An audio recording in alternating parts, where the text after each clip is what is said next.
ಇಲ್ಲಿಗೆ ಯಾಕೆ ಕರ್ಕೊಂಡು ಬಂದ್ರಿ? ನಿನ್ನ ಜೊತೆ ಒಂದು ಇಂಪಾರ್ಟೆಂಟ್ ವಿಷಯ ಮಾತಾಡಬೇಕಿತ್ತು ಮೈನಾ. ಯಾರೂ ಡಿಸ್ಟರ್ಬ್ ಮಾಡದಿರೋ ಜಾಗಕ್ಕೆ ಕರ್ಕೊಂಡು ಹೋಗಿ ಮಾತಾಡೋಣ ಅಂತ ಅಂದ್ಕೊಂಡೆ, ಅದಕ್ಕೆ ಇಲ್ಲಿಗೆ ಕರ್ಕೊಂಡು ಬಂದೆ.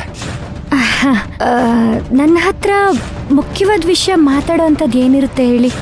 ಇದೇ ಮೈನಾ, ತುಂಬ ಮುಖ್ಯವಾದದ್ದೇ ಇದೆ.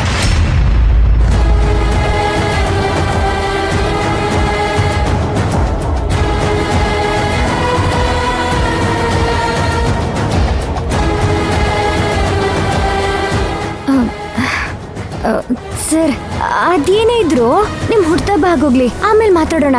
ಈಗ ಎಲ್ರು ನಿಮ್ಗೋಸ್ಕರ ಕಾಯ್ತಿರ್ತಾರಲ್ವಾ? ಇಲ್ಲ ಮೈನಾ, ಇದು ಎಲ್ರ ಮುಂದೆನೇ ಮಾತಾಡಬೇಕಿತ್ತು. ಅದಕ್ಕೆ ಅಲ್ವಾ ಇಷ್ಟು ಗ್ರ್ಯಾಂಡಾಗಿ ಎಲ್ಲ ಅರೇಂಜ್ ಮಾಡಿದ್ದು. ಇಲ್ಲ ಅಂದಿದ್ರೆ ಇಷ್ಟು ಗ್ರ್ಯಾಂಡಾಗಿ ನಾನು ನನ್ನ ಬರ್ಡೇನ ಸೆಲೆಬ್ರೇಟೇ ಮಾಡ್ಕೊಳ್ತಿರ್ಲಿಲ್ಲ. ಸರ್, ಏನ್ ಹೇಳ್ತಿದ್ದೀರಾ? ಹೌದು ಮೈನಾ, ಈ ಬರ್ಡೇ ಪಾರ್ಟಿನ ನನಗೋಸ್ಕರ ಮಾತ್ರ ಮಾಡ್ತಿರೋದಲ್ಲ, ನಿನಗೋಸ್ಕರ ಕೂಡ. ಅಯ್ಯಯ್ಯೋ, ಪುಷ್ಪಕ್ ಸರ್ ಅವ್ರ ಪ್ರೀತಿ ವಿಷಯ ಹೇಳ್ಕೋಬೇಕು ಅಂತಿದ್ದಾರೆ. ಬೇಡ ಸರ್, ದಯವಿಟ್ಟು ಹೇಳ್ಕೋಬೇಡಿ, ಆಮೇಲೆ ನಿಮಗೆ ನೋವಾಗೋದು.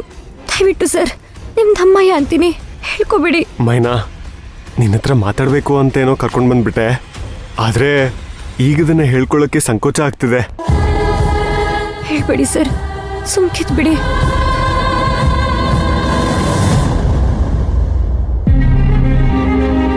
ಆದ್ರೆ ಈ ಚಾನ್ಸ್ ಮತ್ತೆ ಸಿಗಲ್ಲ. ಎಲ್ಲ ಹೇಳ್ಬಿಡ್ತೀನಿ ಮೈನಾ. ಮೈನಾ, ನೇರವಾಗಿ ವಿಷಯಕ್ಕೆ ಬಂದ್ಬಿಡ್ತೀನಿ. ನಾನು ನೋಡಿದ್ರೆ ನಿನಗೇನನ್ಸುತ್ತೆ? ಯಾಕೆ ಸರ್ ಹೀಗೆ ಕೇಳ್ತಿದ್ದೀರಾ? ನೀನು ಹೇಳು ಮೈನಾ, ನಾನು ನೋಡಿದ್ರೆ ನಿನ್ಗೇನನ್ಸುತ್ತೆ? ಸರ್, ನಿಮ್ಮ ಬಗ್ಗೆ ಒಂದು ಮಾತಲ್ಲಿ ಹೇಳಬೇಕು ಅಂದ್ರೆ ನೀವು ತುಂಬಾ ಒಳ್ಳೆಯವರು. ನಾನು ಕೇಳಿದ್ದು ಒಳ್ಳೆಯವನ ಕೆಟ್ಟವನ ಅಂತಲ್ಲ ಮೈನಾ. ನಿಮ್ಗೆ ಹೇಗೆ ಹೇಳಿ?